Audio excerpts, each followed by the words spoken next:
He's using Hooded Justice, much like the narrator was used in Ralph Ellison's Invisible Man. By the way, I'm not talking about H.G. Wells' The Invisible Man, but Invisible Man, the 1950s novel about Black race and identity. Light bulbs, not goggles. Exactly, light bulbs, not goggles.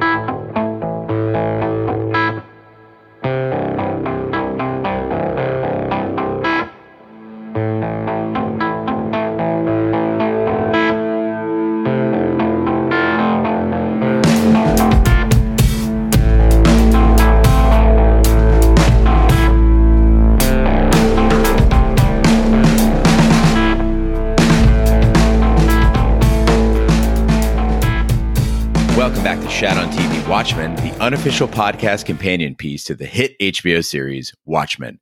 I'm one of your hosts, Gene Lyons, and alongside me is a co-host, the King Bee. Beware the Cyclops. And this is our Instacast edition where we look back immediately after watching the most recent episode of Watchmen, which was episode 6, This Extraordinary Being. And I want to take a moment to dedicate this Instacast. As you know, this season we haven't been doing Instacasts every week, but we got a very special listener mail that I wanted to read on the podcast. And it comes from listener JC, who says, "So, Gene, I know that's not your real name. I understand that you have a real job and other matters that conflict with your ability to provide content on reviewing a series like Watchmen in a timely fashion, as you generally promise to do it at the end of your last weekly podcast, leading up to the following week's episode. However, it seems that by the time you get it out, especially your initial/shortened weekly review, it comes across as less authentic, as it is a day or more behind every other serious podcast, and arguably you could be borrowing your opinions and insights from others that were already posted. I actually believe otherwise for the most part, yet I'm beginning to lose faith in the Shat Men. Maybe you should settle for a once-a-week deep dive and focus simply on quality over quantity and alleviate the appearance of even trying to post each week in a post-haste fashion. Just a thought. I like it when it's current." And that comes from JC. So JC, yes, you're absolutely right. We were a little bit late last week. So Big D was in Brazil. Roger was traveling to Florida and New York. And so the King Bee and I took it upon ourselves to record both Watchmen and UHF for Shat the Movies, our sister podcast, in one sitting. And then I had to edit all that and turn it around while, as you mentioned, having a job and everything else. Yes, that's absolutely no excuse for getting it out late. But I will have you know that we do not steal ideas or borrow opinions other than the ones that we frankly share right on the podcast. So if we do borrow from Vox or Nerdist, I'll clearly call out it came from that blog. And then, of course, you know, we have nothing to hide about the fact that a lot of our ideas come from the listeners who write into host@shatontv.com and give us the ideas that we go with for this podcast. So anyway, thanks for writing in. I do apologize for it being late. But we're doing our best to stay current. Listen, JC, I'm going to start by saying the King Bee's opinions do not reflect those of the Shat Crew. I am an independent entity, and I'm sure they'll apologize on my behalf. The tone of this email, holy shit. I have never heard anyone so upset and disappointed about a free podcast. It's tough to wrangle 3 or 4 people and their schedules. Most everyone, with the exception of me, has full and busy lives, and they do this out of a great deal of love. I only do this because I've known Gene for nearly 30 years. Doing podcasts ain't fun. Like, the fact that it gets out at all amazes me. I was talking to Gene just the other day. We were taking his dog for a walk. And I go, I can't believe you guys have done this as long as you have. It's not fun to watch an episode of TV 4 times and then have a meticulously planned and mapped out conversation with pages of notes. It takes a lot of the enjoyment out of it. I think a better way is to be just incredibly grateful of these guys that they are such fucking nerds about it, because they're really dedicated, like really, really dedicated. So smell you later, pal. You know, a lot of times at work, I get called out for complaining too much, but I always raise my hand and say, did the problem get solved? And so, JC, it did. You got your Instacast. I hope you're happy. All these ideas are our own. And And so that does bring us to you, King B. We just did watch episode 6 of Watchmen, and I wondered what you thought of it. You know, we were both absolutely dreading a sort of psychedelic freakout episode, which was really what was suggested last week. Mercifully, we were spared. They simply delivered a double dose of background flashback without having to interrupt the rest of our story. We get everything that we wanted to know and a little bit more about the history of Will Reeves. I don't think there's any major reveals as far as his identity or who he was in the past. They do give you a little scare when they first unmask him in the sort of behind the music TV dramatization. Other than that, I think you get a great episode that effectively tells us a good, long history of this character. I agree with you. I think HBO did a great disservice to this episode by showing in the previews what looked to be, like you mentioned, a psychedelic freakout episode. I thought we were going to have lots of color flashes and distorted audio, which you got like little glimpse of. But for the most part, it was a fairly straightforward episode that gave us a very rich and detailed backstory. Again, 2 episodes in a row now where we got a very strong concept of what an origin story should be that still followed the comic book prescription, but had a little bit of a Lindelof spin on it. I thought it was a really strong episode. It wasn't necessarily my favorite. I was a bit dismayed when I was like, holy shit, are they doing this entire episode in black and white? And then I understood there was a purpose to that. It looked like everything in 38 was black and white.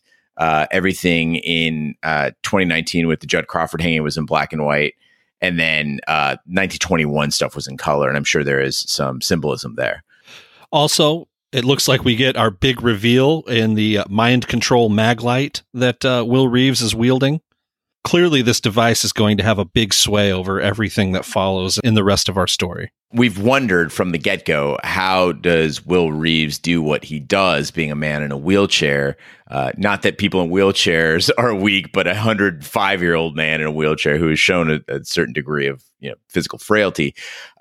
It's interesting because we've thought this whole time that Hooded Justice had retired after the incident in New York. And here we see that he might have morphed into another crime fighter or another sort of, or maybe even a villain, who knows? But his power changed when he took that projector home with him and gave himself another ability. Yeah, there's so many questions that come out of this. My first question is, does he share this with anyone? Is he a mastermind? Could all the events of 1985 and the Squid be a direct result of his dealings? There's just so many questions. I want answers. I want them now. Yeah, the big point of this episode to me that I want to explore in Tuesday's deep dive is the idea of many sides to every story. So at first glance, this looked like just one really long and complete origin story about Will Reeves. But if you dig a little bit deeper and sit with this episode, an exceptional being has a lot more to say.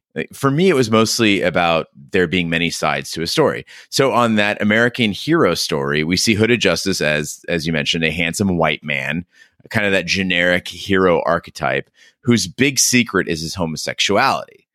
That's what we're getting on TV. But in fact, sex stuff. But in fact, Hooded Justice is a black man whose big secret is his race. By the way, I don't know how you felt about it, but that inverse makeup that mirrors Sister Night's black shading around her eyes, I thought was really cool. I also thought that there was this dichotomy to where the public widely regards the Minutemen as this team of heroes when they're really shown in Will's memories to be sort of a marketing gimmick. Again, we see that dollar bill poster that appears in the trailer during the sweep for the 7th Cavalry in the trailer park. We see Captain Metropolis in the TV show as kind of Hooded Justice's power bottom, when in fact he's using Hooded Justice much like the narrator was used in Ralph Ellison's Invisible Man. By the way, I'm not talking about H.G. Wells' The Invisible Man, but Invisible Man, the 1950s novel about black race and identity. Light bulbs, not goggles. Exactly, light bulbs, not goggles. But my favorite reveal of the whole thing, though, was the two sides to the grocery store fight. And if people didn't catch that, I found that just beautifully done. In American Hero story, we see Hooded Justice burst in through the glass and kick everybody's ass and save the day in this grocery store. And in Will's memories, we see it's the other way around, that this was Hooded Justice stumbling into the den of the Cyclops and fighting his way out through the storm, jumping through the window. We also see the two sides to Judd Crawford's death, which I found very reassuring about the path of the show. We're so trained to look at everything in a binary way where we're like, was Judd good? Was Judd bad? Is Judd a racist? Is he not? And associating all the motivations along with that, here we see, at least what I saw on screen, was Judd saying, yeah, I'm trying to help. Like, I'm trying to help you people. Ugh. He probably was. But was he also still a white man in Oklahoma? Yeah. I mean, he was referring to clan robes as his legacy. And I think that tells us his judge was complicated and he never really shook his roots. Yeah, there was a lot going on in that short few minutes. You got to really hand it to Don Johnson because there's a lot of subtlety to how he delivers his very few lines in those scenes. I don't think another actor who wasn't as seasoned a veteran as him could have really pulled that off. And it was beautifully shot, by the way. It wasn't just black and white, but there was a certain saturation to all of it, and really brought it full circle as what we weren't seeing on camera in that episode where Judd Crawford is killed. I think this also puts to rest, unless people have alternate theories about false memories being planted, it puts to rest the conspiracy theories around the Judd Crawford death and that, he was a clone or he faked his own death, or whatever. It looks like it's a pretty straightforward tale of as you said, the magic flashlight. He ain't coming back. Yeah, there's going to be a lot to unpack in our deep dive. There's so many visual parallels and allusions and so many musical cues. I'm quite certain we'll get 2 or 3 emails from Ash over this. I'm still kind of spinning from it all. I think the biggest question for me is how long has Will Reeves been a master of mesmerism, and how far do the reaches of that tool go? One fun piece of trivia before we cut off for the night and leave you to wait, JC, until we put the deep dive out. When we feel like it. Is the difference between mesmerism and hypnotism, which I found out was mesmerism is nonverbal and hypnotism is verbal. Stay tuned, magic nerds. Stay tuned indeed. And please do check us out on Tuesday for the deep dive. That concludes this week's episode of Shat on TV Watchmen Instacast. Be sure to follow us on social media and share with a friend. We're on Twitter, Snapchat, and Instagram at Shat on TV. On Facebook, just search for Shat on TV Podcast. The website is shatontv.com. You can email us at hosts@shatontv.com, and wherever fine podcasts can be found, including iTunes, Google Play, Stitcher, Pandora, Spotify, and YouTube. Be sure to subscribe. And if you stop by iTunes, please leave us a review. That helps the podcast grow. We are in the home stretch of this show, but we'd still love to pick up a few more listeners. And again, remember that these podcasts do have a shelf life as people discover shows later on. We still have people writing in about Westworld Season 2. People still writing in, believe it or not, about Game of Thrones. Surprisingly, nobody writing in about American Gods, but, we'll be patient. Maybe he'll turn around in Season 3. All right. On behalf of my co-hosts, the King Bee and Roger Roper, I'm Gene Lyons. Please be sure to join us on Tuesday for our Watchmen Deep Dive covering Episode 6, This Extraordinary Being.